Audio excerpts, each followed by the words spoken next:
I met Katherine at Bennington. She and I went to Bennington together. It's our connection. And we were in a low residency program, and so we had sort of these cadres of whoever started every year. And her group was known as the Ridiculously Talented Group.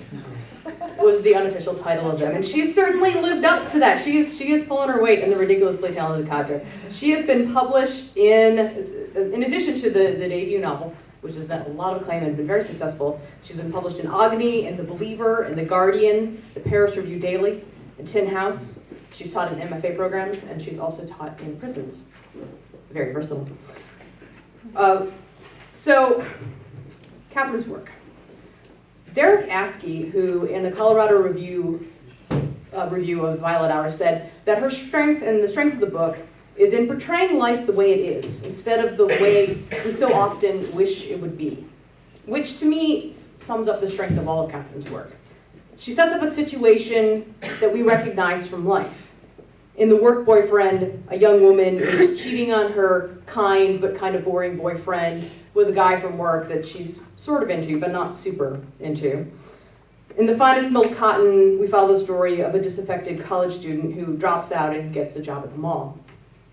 Throughout the story, Katherine marches us up to a moment that, according to the tropes we see in movies and television and elsewhere, should be a really dramatic explosion of human emotions. The boyfriend, the lover, and the protagonist of The Work Boyfriend all end up in an elevator together at one moment. The college dropout impresses the CEO of the entire retail chain with this business acumen during a quality control surprise visit. And then, just in that moment when we think something really big is going to happen, life the way it is happens. In the elevator, the young woman thinks about introducing her lover and her boyfriend, but before she does, the elevator trip ends. They all go their separate ways. She's struck that, for the first time, quote, she did not really know how to treat people, and that the goodness she longed for might already be gone. After her moment of glory, the college dropout waits to hear from the CEO. Months pass, and she recognizes, quote, that nothing had happened, despite the promise in the CEO's handshake that he would take care of her, despite the energy he had directed her way. It was as though all of November had been erased, and the current hour was all there was. It's incredibly hard to make a real-life ending satisfying for two reasons. So many of us who are used to reading and watching those explosions of drama, we expect them. So when they don't happen, we feel a little bit disappointed that they weren't there. And also, real life doesn't provide satisfying endings to things. But over and over in her work, Katherine makes the real ending stick because she's led us up to that vital decision or realization with 1,000 tiny hints. The knowledge exists below the surface of both the characters and the reader's consciousness until the moment we realize together that expecting things to go a certain way keeps us from paying attention to the most important and most human moments. The current hour is all the character in the short story has, and maybe it's not such a bad epiphany for the reader either. Katherine.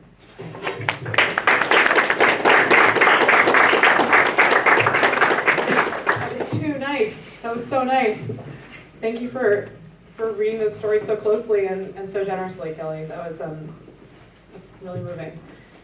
Thank you all for being here today. This has been such an extraordinary experience for me to come and sit in on 3 classes in 2 days, to talk with students over lunch and in the newsroom and in the TV studio, and to just hear about the kinds of things that you guys are working on as you try out different forms of fiction for the first time, or maybe for the 3rd or 4th or 5th time. And I don't know, I personally find it so kind of humbling and inspiring that we have a lot of the same challenges, that writers at any stage are facing a lot of the same challenges, and that we can kind of find ways to work through them together. So thanks for your insight to the students of MCLA and the faculty, and thanks for letting me talk like I know what I'm talking about. It feels good. So I'm going to read to you from the prologue of my first novel, The Violet Hour. The nice thing about reading from the beginning of a novel is that you don't have to explain anything. So I'm just going to start from the first word. For a moment that afternoon, it was only woman and water, the bay in all its sickening glory squaring itself for a fight. The waves flexed before her, muscly and ultramarine. The wind taunted her, whapping strands of hair across her Vaselined lips, where they stuck and stuck again, no matter how many times she brushed them free. Spray flew, the shoreline canted, the whole scene smacked of chaos, and above the sails, large plates of cloud shifted tectonically, exposing a lethal sun. Cassandra was no seafarer. That was Abe, who'd loved the water since childhood. They'd bought this boat because he'd always wanted one, and because she felt compelled to make concessions. It was only her second time joining him, and though the first had passed without incident, she was still in the process of gaining her sea legs. For now, they seemed to work best when they were idle. So, with a gin and tonic sweating anxiously in her hand, and an invisible coating of sunblock thick as paint across her face, she reclined on the cushioned bench in the stern. Her feet crossed, then uncrossed, then crossed again at the ankle. She tried to suppress her nausea, even tried to enjoy the nodding of the boat on the water, the congratulatory slapping of waves on its back. When they passed beneath the Bay Bridge, she looked up into its belly, where triangle trusses pointed toward land like floor lights on an airplane, illuminating the emergency exits. As long as they sailed during the day, with the shoreline always in sight, she knew she could be strong. The open sea was another story, wider and deeper than all of human civilization, with levels ever rising.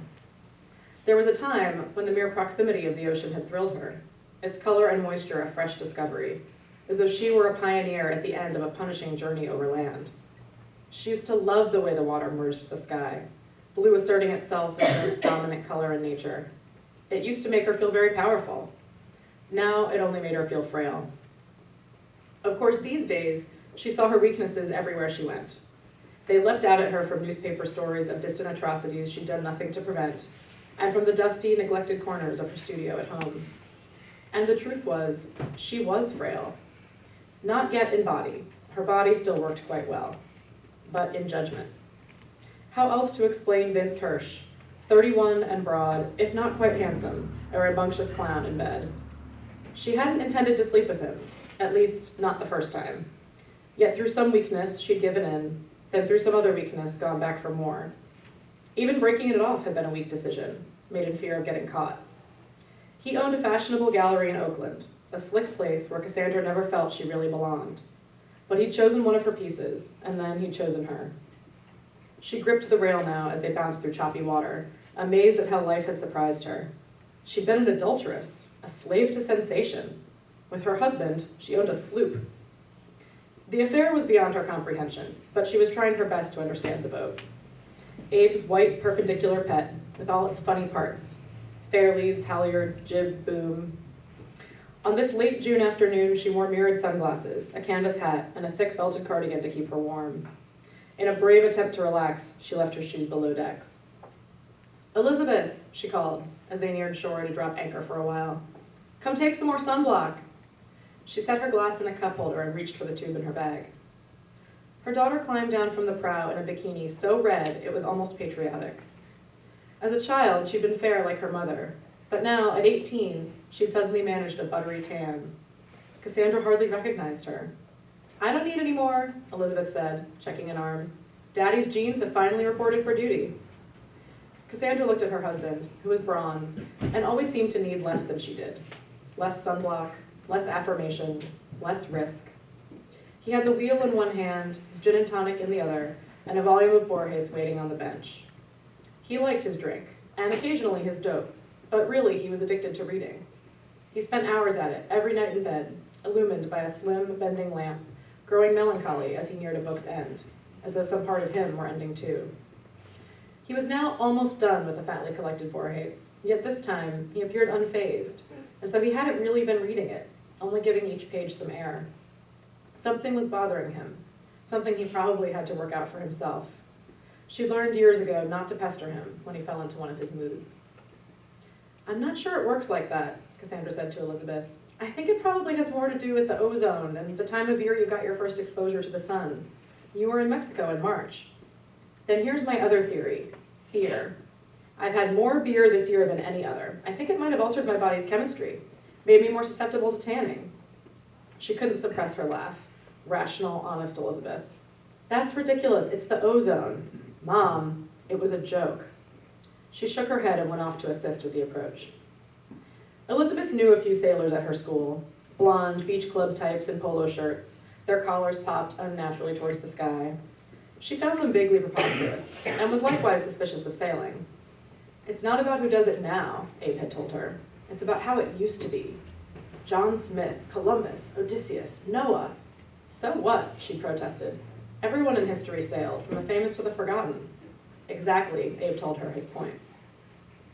Nevertheless, as first mate, she learned gamely, scrambling for the lines according to the wind, and lowering the anchor as she did now, according to her father's direction. Already she was a pro. The anchor secured, Elizabeth began to circle the deck, jumping on various knots. In the welcome calm, Cassandra allowed herself the pleasure of marveling at her daughter, as adept at sailing as she seemed to be at all things. How different she was. What complete faith she had in herself. Cassandra could hardly wear a bikini when she was her age, much less buy one. And yet here was Elizabeth in magnificent tatters, apparently not even cold. She was going to college in the fall, Harvard.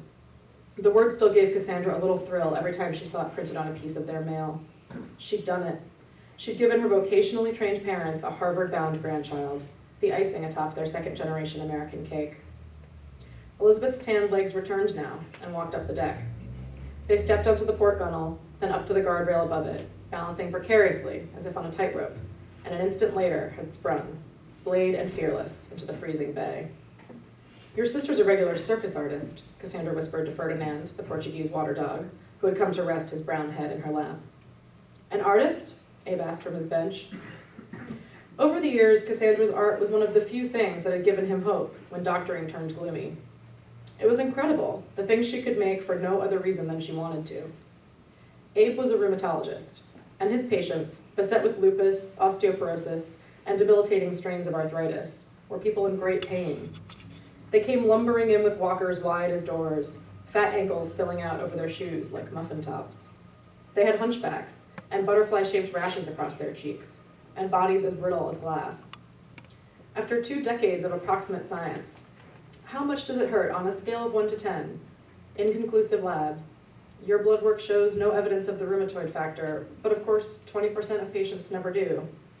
And infinitesimal changes in dose, yielding negligible changes in pain. He was encouraged that his wife saw a different future for their daughter. At least with art, it was possible to lose yourself in beauty, to forget for a moment that life was mostly brutal and unfair.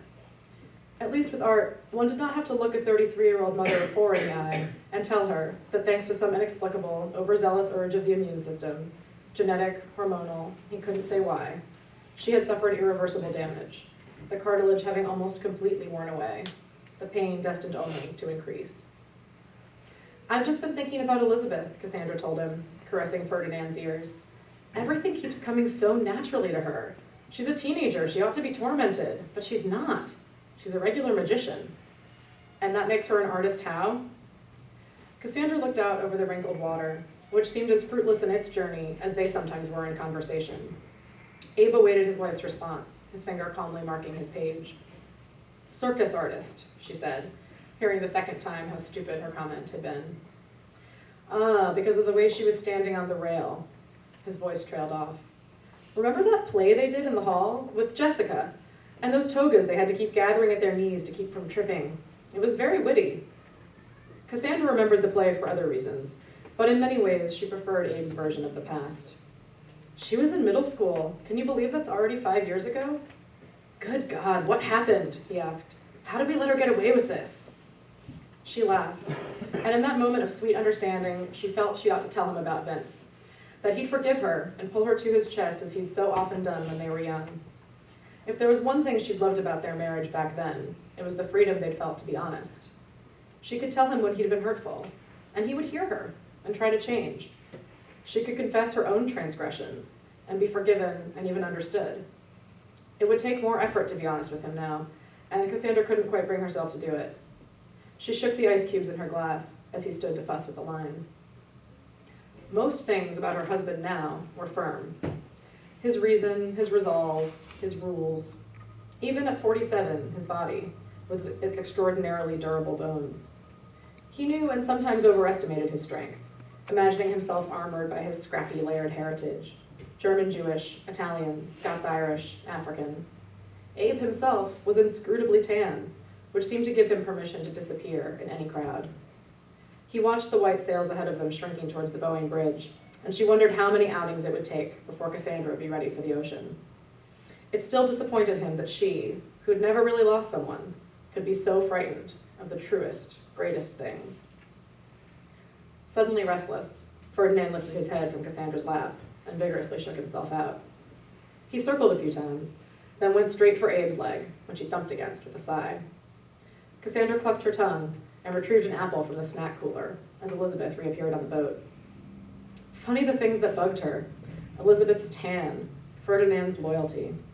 She felt the onset of a dangerous feeling, and biting into the apple, tried to chew the feeling away. "Hey, toss me a towel, will you?" Elizabeth stood, shivering, a weed coiled around her ankle, her bathing suit heavy and dark. She pulled the corners of her top down over her goosebumped breasts. Cassandra did, and Elizabeth cloaked herself, blotting her limbs in the seat of her suit. With a twist and a squeeze, water streamed from her hair to the deck. "Daredevil," Cassandra held out Elizabeth's hooded sweatshirt. "How was it?" "Cold!" She wrapped the towel around her waist and pulled the sweatshirt overhead, teeth chattering in confirmation. Her shoulders hunched, her face now a lavender gray. "Too cold for you, Mom, but not too cold for Dad." "It's probably too warm for Dad," Abe said, happy to extend the myth of his stoicism. Like Cassandra's effortless hair and Elizabeth's effortless grades, it was part of their sense of themselves as a family, another facet of their specialness. They would never be some great, big, powerful clan, the Rosenbergs, the Careys, the Poznansky boys who all played football.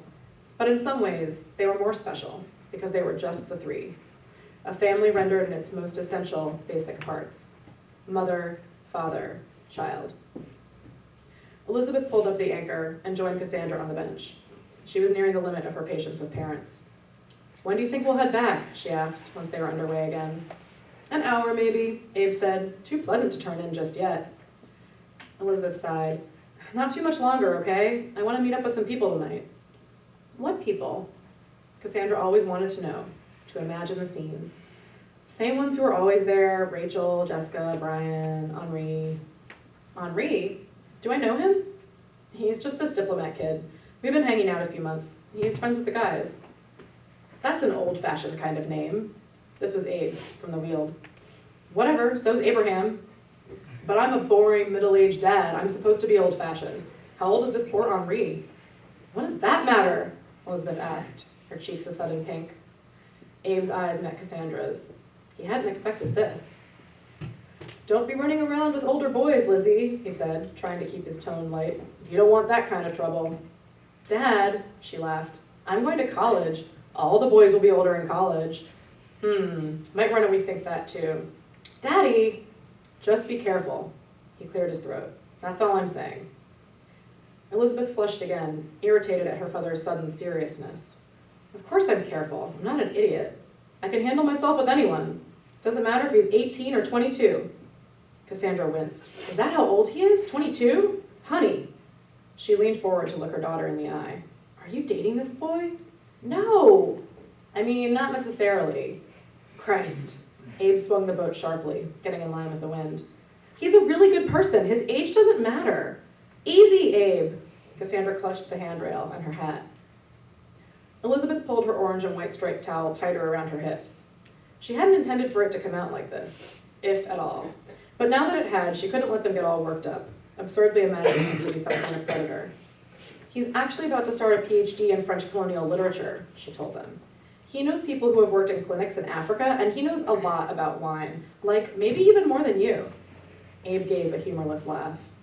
"Not so fast, Abe." Cassandra's stomach dropped. "You're scaring me."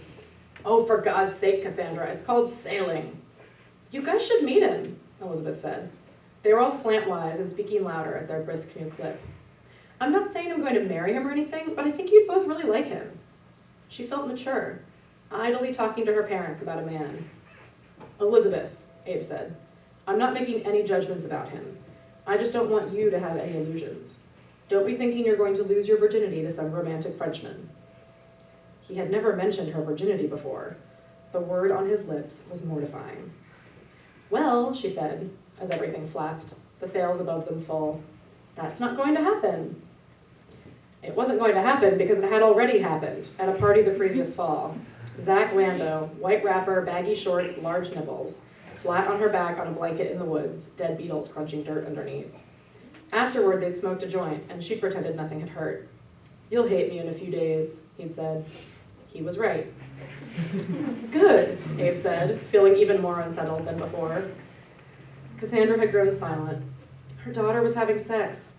There was a moment in the recent past when it had begun, and somehow, in her selfishness, she looked away and missed it. She reached for Elizabeth's hand. "You're being safe, of course." "Mom!" Elizabeth cried. "Of course." Abe's brow grew moist and hot. His lip twitched, and he suddenly felt he couldn't control the muscles of his face. His glass was already empty, his throat constricted and dry. They were all crowded so close to one another, and he needed something to drink. He left the wheel with Elizabeth and went below to the galley. Over the aluminum sink, he measured out a generous portion of gin, adding ice and only a splash of tonic. He sipped, allowing it to burn slowly down his throat. Through the porthole, he could see Elizabeth at the wheel, a sweatshirt with 2 legs, her towel having dropped to the deck. Cassandra stood beside her, an arm around their daughter's waist. She leaned in and whispered something in Elizabeth's ear, and they laughed, like 2 schoolgirls conspiring. His beautiful redheads. He remembered a time when he thought it dangerous to have a wife this beautiful, like opening your wallet on the street and you were just asking for someone to rob you. In the old days, when he took her to bed at the end of a long day apart, he was reckless, sometimes tearing buttons from her shirts. If he wanted her so badly, he could only imagine how other men felt, who couldn't have her at all. This was the last of the gin, and still, he needed more. He had not yet begun to feel light. "Cass," he called from the hatch, "where's the wine?" He shuddered, thinking again of Elizabeth's Frenchman. "Just have some gin. None left." "What?" Her voice was small and resonant, as though she were speaking from inside a tunnel. "None left." He stepped up for her to hear. "None? Abe, I was saving that." She came toward him tentatively, bracing herself on the rails. "Then don't tell me to drink it." He held up the empty bottle for her to see. "Where'd it go?" The wind rushed past her ears, whipping her hair into her mouth, forcing her to continue shouting, though she was now face to face with him at the hatch. "I think we drank it," he said, growing impatient with her refusal to comprehend. "But it was half full. God, are you really such a pig?" She was teasing, and didn't mean the word in anger. But her body, which had betrayed her before, betrayed her yet again. With the gin and the wind, and the faintest hint of seasickness rising, Cassandra's mouth had been growing drier and phlegmier all day. And though she had not quite realized it before, it became apparent to them both in that moment, when, on the sharp, punchy syllable, "pig," she accidentally spat in his face. "Well," he said, wiping the bubbles of saliva from his cheek, even as they evaporated. "Oh, Jesus," she touched his shoulder, "I'm sorry." Cassandra was expert at apologies. They often leapt off her tongue before she fully knew what she'd done wrong. "Well," he said again, more acutely this time, suddenly aware of everything. "Why don't you just go fuck Vincent Hirsch?" She was stunned. "Who?" she asked instinctively, withdrawing her hand, hoping she'd somehow misheard. The wind slowed, and Abe found himself wanting to strangle her. She'd been sleeping with the kid. He'd known this, he realized, for weeks. The way he'd singled her out at the opening, how happy she'd been. He'd had all the clues, yet remained somehow stumped, like a foggy-brained Scrabble player, unable to unscramble his letters. He'd kept himself in the fog, making non-words, not wanting to believe her betrayal. But with a spit, it was as though the fog had lifted, and the tiles finally clicked into place. He felt he could squeeze her throat until her face turned blue. "Don't deny it," he said. "I know." Her eyes watered. She was guilty. She couldn't have looked guiltier if he'd caught the 2 of them in bed. "Abe, I didn't..." "Jesus Christ, Cassandra, I know you did." "Listen, Abe. No, you listen," he roared. "Fuck you. Really, Cassandra. Fuck you." "Daddy!" Elizabeth reproved him, her voice breaking in panic. A moment ago, she hadn't known a thing, and now she knew too much, as though she'd grown up in a matter of seconds. She wanted to rewind, to stuff all she learned back in its bottle, and toss it overboard, and never have to see it again. She wanted that, but she knew it was impossible. Her father had unleashed the fuck. For her family, saying fuck was less like opening a bottle than like turning on a broken faucet. The fucks would continue to pour out now, limitless, insensible to the damage they caused. No, fuck you, Cassandra cried, suddenly enraged. Fuck you for always making me feel like shit. Worse things were said. Things that might have actually been funny in another situation, but in this moment meant the end of the world. Abe was dead inside. Cassandra was an unrepentant whore. They hated each other and pronounced it with glee. They flung their words violently, ungrammatically. They scrunched their faces like babies, tears spilling down their noses and cheeks, their voices oscillating wildly, covering every decibel of rage. Elizabeth stood clutching the wheel, watching her parents completely break down. They'd been known to shout, but this was worse than any shouting they'd ever done before. This was practically unrealistic. People wouldn't believe it had happened this way if she tried to tell the story later. They'd say she'd forgotten something or left a crucial detail out. Perhaps they'd be right. Perhaps she would. Perhaps she was already erasing it as it occurred, saying no to a life of hysteria, turning their insanity away at the door. Fuck, fuck, fuck, fuck, fuck, fuck, fuck. Was she even there? Could they even see her? Elizabeth steered death through the tempest, heading for the marina as if for safety, as if she believed their fury, like a fish, couldn't survive on land. And then suddenly, her mother was sitting, gripping the bench with her fingertips, and her father was standing, purposefully, on the very edge of the starboard gunwale. They were silent under the noise of the wind. And then her mother stood and started to say something, and her father turned his back and dove. His body was in the air for an instant over the water, and then, as if by some camera trick, there was nothing but water and air. They rushed to the sides, looking everywhere, until a moment later he surfaced, already behind them, his head bobbing up and down in the waves, his arms stretching in sequence, one after the other, pulling for the shore. "Stop the boat!" her mother cried. "Turn it around!" Elizabeth ran back to the wheel. The wind seemed to be coming from all directions. She didn't know which way to turn. "I have to think," she yelled. "I've never done this alone." She looked at the horizon and at the other boats for help. Ferdinand was barking at the water on the side where her dad had jumped, and her mother continued to shout at her, or maybe at her dad, though he wasn't responding in any case. He was swimming away from them and making it look ordinary, growing smaller and smaller against the rumpled sheet of blue, which left her mother, barefoot and stranded on the deck, and herself, a sudden grown-up, in charge of getting them home. A moment passed, maybe a year. Maybe she'd already graduated from Harvard, and these weren't her parents at all.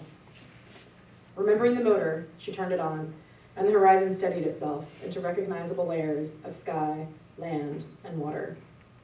There, something to hold on to. She clung with every particle of her eye. In her ears was an awful empty sound where the wind had been. Even Ferdinand no longer barked.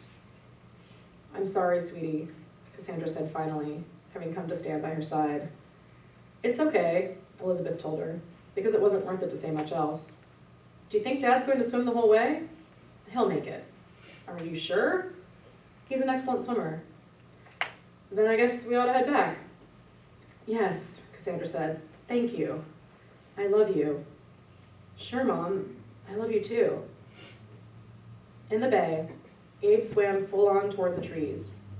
He wasn't far from the coast, a mile maybe, no more. There were small sharks in these waters. He had seen them when they surfaced, but he didn't care. They could eat his legs if they wanted. In his rage, he'd outswim them anyway. With each stroke, he felt he was shedding an atom of his accumulated anger, replacing it with an icy atom of the sea. He breathed in brine. It seeped through his pores. His eyes became silty pebbles. Bay grass overtook the straining bands of muscle in his arms. His heart became the heart of a halibut, flattened, bottom-dwelling, varying its color and vibration with the earth. When he washed up on the marshy shore ages later, Abe crawled insensibly to higher ground and slept, his cheek in the mud, sludge filling his ear. A salt marsh harvest mouse and a pair of brown pelicans looked on, a tuft of glasswort in the mouse's paw, the pelicans' mouths open wide and empty. Endangered species, too, they were no strangers to a sea change. They stood crouched on opposite sides of the shivering man, as if wondering what he was.